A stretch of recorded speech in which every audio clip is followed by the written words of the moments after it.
Olá, amigos da TV Impacto, estamos aqui para uma conversa hoje com o nosso convidado Armando Carvalho, um profissional dos mais destacados aqui em Santarém, que não é santareno, começou a sua carreira lá na sua cidade natal, já rodou por Manaus, veio para Santarém e hoje realmente, ao longo de tantos anos já aqui atuando, é um dos nomes da comunicação mais conhecidos e destacados pela sua forma de trabalhar, pelo seu dinamismo, pela sua eficiência. Prazer recebê-lo aqui, Armando Carvalho. Muito obrigado, Oswaldo, nosso grande parceiro, e eu considero você meu ídolo. Também. Considero você meu ídolo. É recíproco, porque então, né? Quando eu era criança, eu ouvia muito você na Rádio Rural. Era você, Edinaldo Mota, Natalino Souza, que está em Óbidos, né?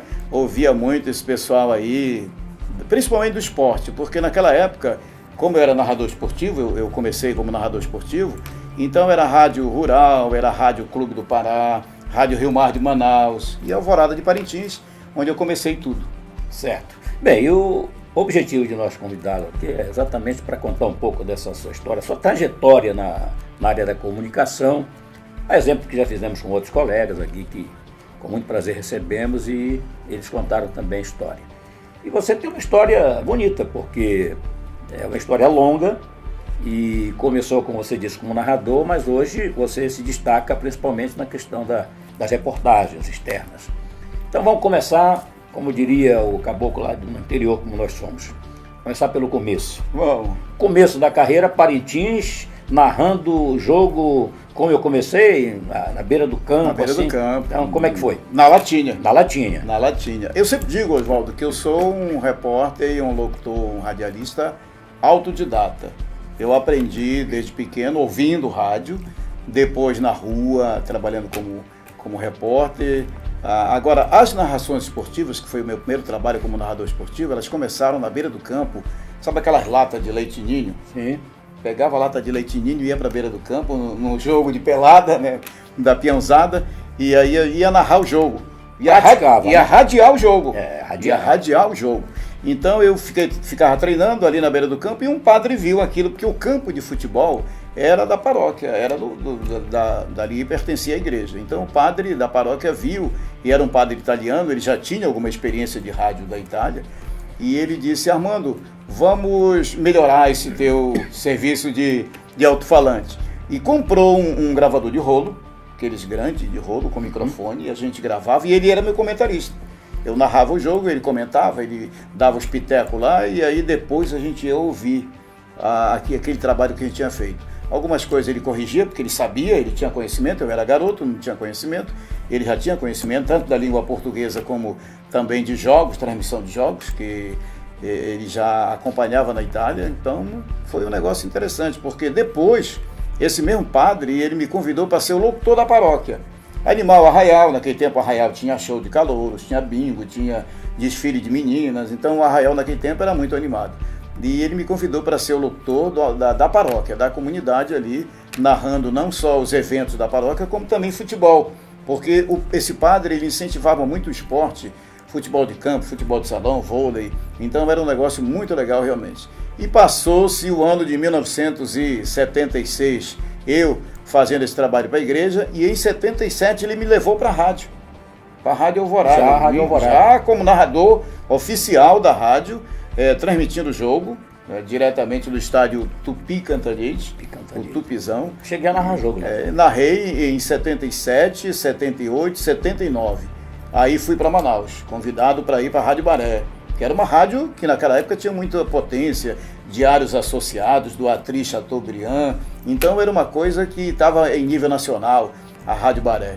Era Rádio Baré, Rádio Rio Mar, Rádio Difusora do Amazonas. Perfeito. E aí naquele tempo tinha o Jaime Barreto, que era o principal narrador da rádio, e o Luiz Robles, que era o segundo narrador, e era o terceiro narrador da rádio. Era o cara que viajava. Aí conheci o Amazonas, conheci uma parte do Brasil, Mato Grosso do Sul, Cuiabá, fui até Brasília narrar jogo pela Rádio Baré, naquele tempo, como hoje ainda tem o Campeonato Brasileiro de Júnior. Sim. E Manaus, todo ano participava com o time no Campeonato Brasileiro de Júnior. E a nível regional também tinha o Campeonato Estadual, o Campeonato Amazonense, que aí englobava ali várias cidades dali próximas de Manaus, chegando até Porto Velho. Narrei muito jogo em Porto Velho e nas cidades vizinhas, tipo Itacoatiara, viajei muito. Foi uma época muito boa para o meu trabalho, para o meu desenvolvimento do meu trabalho como locutor esportivo. Nessa época, na Rádio Baré, para melhorar meu orçamento, eu já transmitia jogo e fazia jornalismo. Certo. Naquele tempo complemento de receita. Complemento de receita. Pela manhã eu ficava na rádio fazendo os noticiários de hora em hora, que era de hora em hora, na rádio noticiário. Naquele tempo a gente não tinha internet, né? Era rádio escuta e Gillette Press. Gillette Press era cortar o jornal, né? Tirava a notícia para ler. E a notícia internacional que vinha pela agência France Press, pela UPI, que era a Telex. Que recebia pelo Telex e as notícias. Então, eu fui aprendendo a fazer notícia naquele tempo, que já saía para fazer algumas entrevistas locais, era muito difícil também a gente entrevistar alguém, naquela época, que não tinha gravador. Eu me lembro, o primeiro gravador que me deram, olha o tamanho dele. Um gravador grande, rapaz. Eu cheguei no aeroporto de Parintins para entrevistar o governador do estado e o dono da rádio que eu trabalhava, era deputado, aí ele me viu com aquele negócio aqui. Porque a gente colocava aquela alça aqui. Colocava uma capa aqui, aí tinha o microfonezinho que tinha um fio e tinha um interruptorzinho aqui no microfone. E ele me viu com aquilo e ficou com vergonha, porque o governador perguntou para ele, essa rádio é sua? Perguntou para o prefeito. Quer dizer, olha o equipamento que o seu repórter está usando. Então, desde lá, eles providenciaram, né? Porque já tinha em São Paulo, no Rio, gravadores menores. Sim. Até que chegaram aqueles portáteis, né, que nós usamos muito, de fita, cassete, davam um chiado estranho. Mas eu sou do tempo bem antigo, tempo que para fazer um comercial, Oswaldo, pegava aquela fita de rolo, gravava no gravador de rolo no estúdio, e pegava aquela fita e cortava com uma gilete, o que tu não queria no comercial, para emendar aquela fita. A edição era no corte com gilete. Cortava com a gilete e editava com uma fitazinha durex, eu acho, né? Emendava a fita para editar. E muitas vezes, eu não sei se você fez, também gravar o comercial ao vivo no estúdio da Rádio Rural. A gente gravava, o produtor lá do comercial levava o texto, olha, tu tem que gravar ao vivo, porque o operador de áudio já vai colocar os cortes na hora. Eram 2, 3 cortes, né, de música.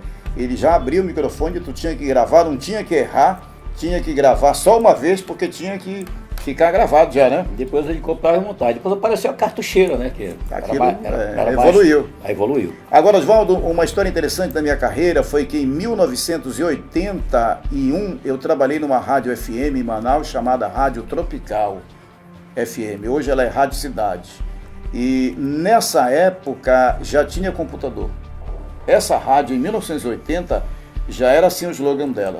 Rádio Tropical FM, a primeira emissora computadorizada da América Latina. Olha aí, inclusive a donação da pense no tamanho do computador. Era uma sala. E eles colocavam uns cartuchos, né, dentro daquele computador grande, enchia de cartuchos. E durante toda a programação diária, aquele computador que era numa fita também aqui, um computador grande com uma fita, onde se gravava a programação nessa fita. Quando a fita passava aqui, ela acionava lá o dispositivo e entrava no ar a tua voz, a tua fala. Bem, você falou. Tu gostou da Rádio Tropical FM, a primeira emissora da América Latina computadorizada? Tinha que dar aquela locutor informação. Antigamente tinha que ter a voz boa, né? Tinha que falar rádio, tinha que puxar pelo R. Eu estou dando um curso agora lá na Rádio Guarani, onde estou atualmente, para falar com R. Sim. É porque os locutores novos, modernos, eles não sabem falar com R, né? Aí, a primeira aula é: o rato roeu a rede de Rita. Rá, ré, ri, ró, ru. Já podemos aprender. Bem, sua carreira. E como foi para me vir para cá? Parintins, já falou Manaus. De Parintins, já falou de Manaus, e aí veio para Santarém, onde está mais de 30 anos. Quase 30. A rádio que eu trabalhava, ela era do prefeito, e o prefeito perdeu a eleição. Interessante, há mais de 30 anos aconteceu isso e ainda acontece nos dias atuais. Rádios de políticos, geralmente elas caem muito de produção e financeiramente quando o político perde o mandato, né? Então lá nessa época, há 30 anos, o prefeito perdeu a eleição e aí a rádio ele comunicou todo mundo: olha, perdemos a eleição, eu não vou poder mais pagar vocês pela prefeitura. Deu para entender aí, né? Quer dizer, a emissora era do prefeito, mas quem pagava os funcionários era o seu dinheiro, era o dinheiro do contribuinte. Da prefeitura. Eu não vou poder mais pagar, então cada um vai ter que fazer o seu saláriozinho, vai ter quem tinha comercial tinha que dividir metade para a rádio, metade para ele. E vamos diminuir o quadro. E Armando, e tu, como é que vai ficar? Eu disse, olha, eu vou dar uma volta lá em Santarém. Se der certo, eu fico por lá. A minha filha já estudava aqui, a minha filha mais velha. Aí eu vim trazer um presente de Natal para ela. E eu fui lá na Rádio Rural, então eu queria trabalhar na Rádio Rural, como todo radialista tem aquele sonho de trabalhar na Rádio Rural. Fã do Oswaldo de Andrade, fã do Simval Ferreira, do Edinaldo Mota, né? E eu queria trabalhar na Rádio Rural. Só que a Rádio Rural estava no seminário. Na época, ela funcionava no seminário, lá na Cuiabá. Então, disseram, não, a gente está passando por dificuldades e tal. E fui com o Nivaldo Pereira, da Rádio Ponta Negra, que estava no auge. Tinha muito dinheiro investido na rádio. Tanto é que a rádio tinha vários carros de reportagens, tinha os melhores locutores naquela época, né?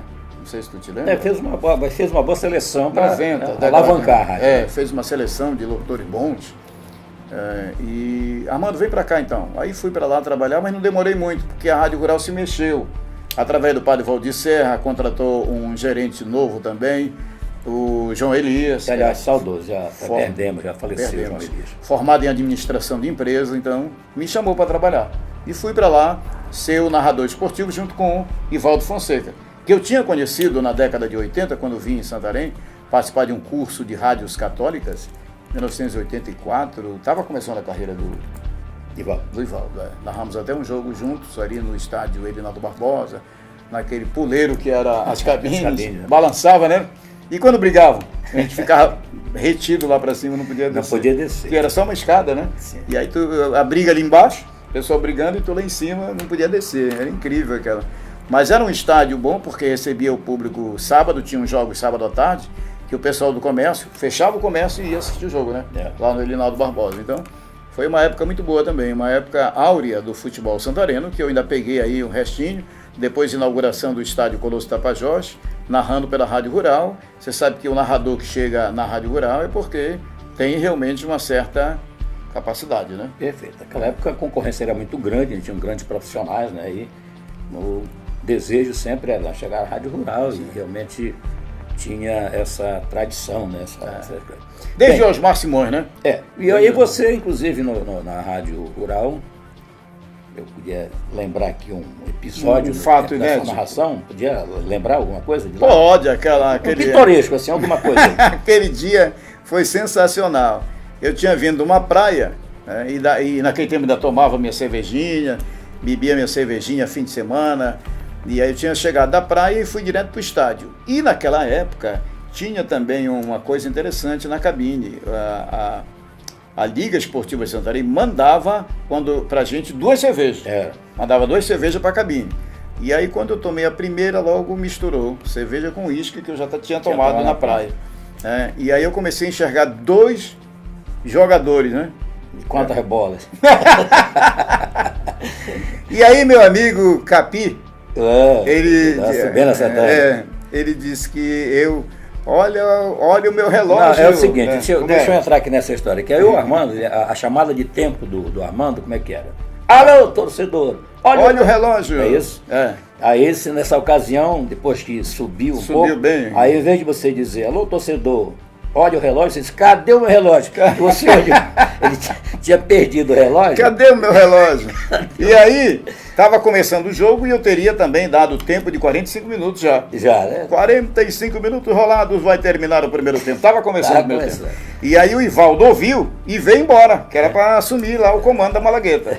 Aí o Ivaldo assumiu lá, pegou o microfone para continuar a narração, que eu não tinha condições, e eu desci contigo, lá pro bar. Isso, para continuar. Para continuar. Foi quando o Oswaldo me aconselhou, Armando, olha, quando tu tiver jogo assim aqui no estádio, tu não bebe antes. Isso. Tu vem, deixa para tomar só aqui. Depois. Depois. Ô, Tuninho, pega 2 lá para nós. Bem, passada essa história, eu vou aproveitar para também falar dessa sua decisão. Né, que você hoje, há quantos anos, você se afastou do álcool, né? Foi, parei. Tomou uma decisão.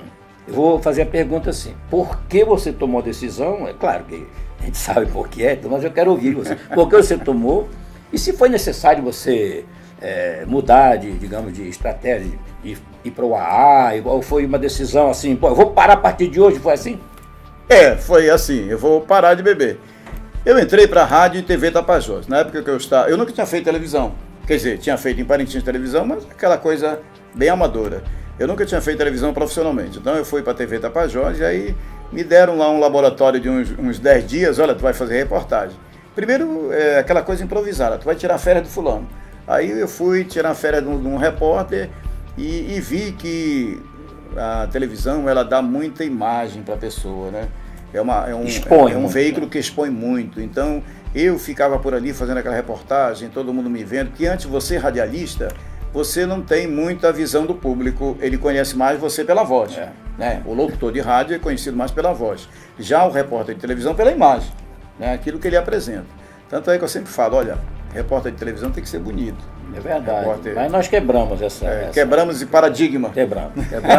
Não foi preciso ser bonito, não, foi preciso apenas ser competente. Exato. Então, aparecendo muito na televisão, eu tomei uma decisão, não, se eu estou aparecendo muito na televisão e ficando conhecido, não fica bem para mim ficar nos bares bebendo, né? Fim de semana, aí me ver nos bares, olha, o repórter está ali bebendo. Né? E a dona Vânia, ela tinha sempre um cuidado com a sua equipe, e tem até hoje, né? De manter aquele cuidado, o repórter dela se vestir bem, né, cabelo bem cortadinho e não dá vexame, né, na cidade. É muito ruim para uma empresa, porque você como repórter, você representa aquela empresa, né? Você representa aquela empresa. E perde até um pouco da credibilidade. Exatamente. Aí não resolvi parar, não vou mais beber. No dia que eu resolvi parar, não bebi mais. Quanto tempo agora? Já vai fazer 24 anos, fez domingo passado. Tá bom. Então essa história está contada, e antes de terminar, a gente não pode deixar de falar também a parte importante, que é a parte familiar. Né? Você hoje está aposentado, embora continue trabalhando agora na Rádio Guarani, né? Fazendo lá um bico, porque quando... Não dá para ficar parado, né, Armando? Não dá. Eu fiquei parado um ano, 2016, e vi que o rádio dá muita falta para gente. E eu até falava, olha, quando eu me aposentar, eu não vou mais passar nem perto das rádios. Vou passar longe, fazer minha pescaria e tal, mas não, dá aquela saudade, dá aquela vontade. Então eu fiz um acordo com a minha família, com a minha esposa, com meus filhos, olha, quando vocês terminarem a faculdade, eu vou me aposentar. E fiz um acordo com a minha mulher. Você nem acredita que eu fiz esse acordo com ela. Olha, quando eu me aposentar, você vai assumir a família, as dívidas, as contas, a despesa, e eu vou ficar com a minha aposentadoria só para me pescar. Deu certo, graças a Deus, né? Minha mulher, hoje, ela que é enfermeira, né? É enfermeira, os meus filhos estão todos formados, então ela comanda as despesas e eu pego minha aposentadoria para me divertir, para pescar. E ainda tem o complemento da renda agora, com a renda extra lá das janelas na rádio. Mas eu não poderia fazer nada disso, Oswaldo, se eu não tivesse também feito um planejamento, né? Com certeza. De vida, adquirido minhas coisas para me manter agora. Eu não teria feito, não seria tão legal, né? Como está sendo a minha velhice, a minha aposentadoria, porque tive um planejamento muito bem feito com a minha família, então deu tudo certo. Bem, 3 filhos no primeiro casamento, ainda lá em Parintins, né? Depois, quando você veio para cá, já veio casado de novo. Já vim casado, Estou casado há quase 30 anos com a dona Karen, tenho 2 filhos. Como é que estão os filhos? Os 3 primeiros e os 2, todo mundo trabalhando? Tudo bem, todo mundo formado, trabalhando. O Toninho era nosso assessor lá no tempo da carregador de fio. Toninho, vai buscar 2 para nós. Vai buscar o fio. Hoje é doutor Tunico. Ele é odontólogo? Odontólogo, Um abraço para ele aí, que foi bem importante na nossa vida. Trajetória.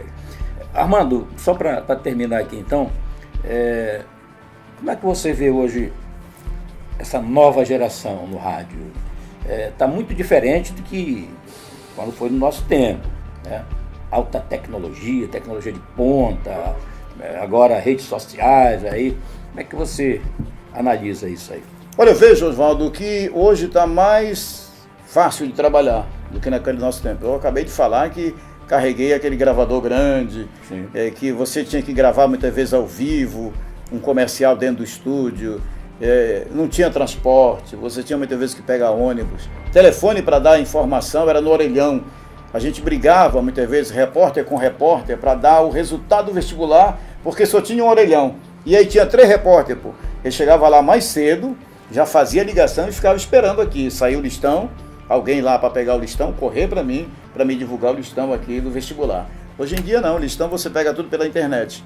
Mas tem uma coisa muito interessante e muito boa. O povo hoje está interagindo mais com as equipes de reportagem, com os radialistas, doutores, comunicadores. Você fala uma coisa, Oswaldo, e o ouvinte responde logo. Se não tiver certo, ele diz. Se tiver correto, ele fala também, né? E dá a opinião dele, o feedback é na hora.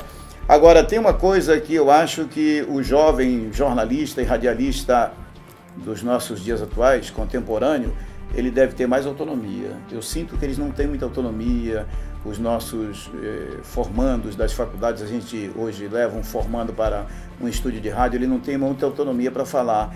Ele reza muito pela cartilha da faculdade. Então, nós não tivemos isso no nosso tempo, até porque... A esperança nossa é que a partir do novo governo mude, né? Porque a gente sabe que...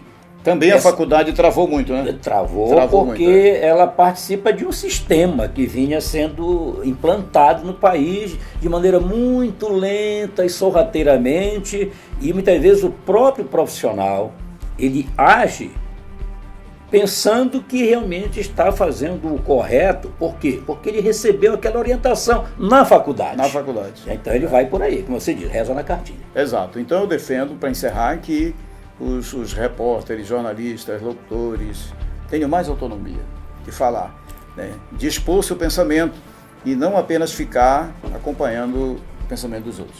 Tá certo, teríamos muito ainda que conversar, mas aí a matéria fica muito pesada e acaba a gente perdendo aquela viagem nossa, né? Por Arapixuna, não vamos contar a história não, né? Vamos deixar para outro dia. Deixar para outra, né? Porque sabe, tem essas histórias, muitas vezes, elas se prolongam, né? É verdade. Mas eu quero parabenizar aí, esse sinal de papo, pela sua trajetória toda de sucesso, né? E que você continue sendo esse que você hoje na cidade é conhecido como repórter celular, né? É verdade. Mas eu sempre fui um admirador da sua narração, da sua forma de narrar jogo e do seu trabalho na questão da reportagem agora do jornalismo, né? Noticioso. E espero que o santareno e todo o povo aqui da região continue tendo aí a sua participação, como você disse. Aposentado, mas sem parar. Sem parar. Continuo trabalhando. Inclusive, esse ano vamos voltar a narrar jogo, que tem 3 times de Santarém no Campeonato Paraense, então vai sobrar um jogo para mim. Engraçado que eu tenho encontrado com pessoas pela rua que têm me feito o mesmo convite para me voltar a narrar jogo. Agora imagina quanto tempo eu parei de narrar. Porque, Oswaldo, não surgiram, né, novos narradores nesses últimos 20 anos. A gente tem até um pouco constrangimento de falar, porque isso acaba se tornando na interpretação. O último narrador que surgiu foi o Ivaldo, pois né? Bem, você está falando assim em termos de se destacar, se destacar, pública, né? Se destacar. Mas nós temos muitos narradores aí. Temos outros aí. Ainda tem futuro, é uma questão só de praticar mais. Mesmo porque o próprio futebol santareno caiu. Né? Naquele tempo, no nosso tempo, era muito mais animado, muito mais participativo. Exatamente. E nós tivemos uma decadência técnica no futebol. Aliás, todo mundo fala, naquela época, Santarém tinha jogadores bons e não tinha estádio. Hoje nós temos bom estádio e nós temos poucos bons jogadores. É isso? Então, muito obrigado mais uma vez. E que o ano de 2019 volte aí a narrar futebol e matar a saudade daqueles que o admiravam e o apreciavam. Obrigado, Oswaldo, pela oportunidade e conte com a gente. Beleza. É isso. É a TV O Impacto, o jornal O Impacto, sempre levando a melhor informação para você.